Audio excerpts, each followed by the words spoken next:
আমন্ত্রণ জানাচ্ছি 1 মিনিটে বিশ্ব সংবাদে, সাথে আছি আমি তাসলিমা তিথি।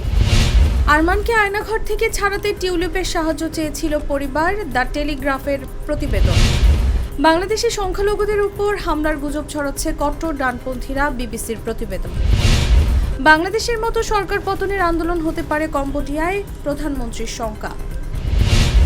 আন্দোলনে উত্তাল ভারতে, এবার বাসের মধ্যে দলবদ্ধ ধর্ষণ। ভারতে এবার পার্টি থেকে ফেরার পথে ধর্ষণের শিকার তরুণী। কলকাতায় চিকিৎসক ধর্ষণ হত্যা, আরজিকর হাসপাতালের আশপাশে 144 ধারা জারি। রাজধানীর পর এবার পাসপোর্টও পরিবর্তন করছে ইন্দোনেশিয়া।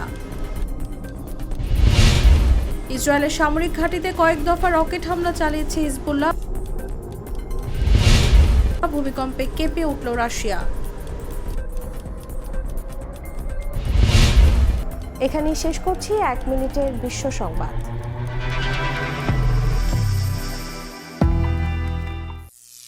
করিম চাচা, আপনার প্রিয় মানুষদের কখনো বিপদে ফেলতে চাইবেন না স্যার। তাহলে আমাদের বিপদে রাখা কি ঠিক হচ্ছে? এজন্যই বিজলি কেবলস সবচেয়ে ভালো ও নিরাপদ। ফ্লেম রিটার্ডেন্ট পিভিসি দিয়ে তৈরি বিজলি কেবলস, নিরাপদ আজীবন।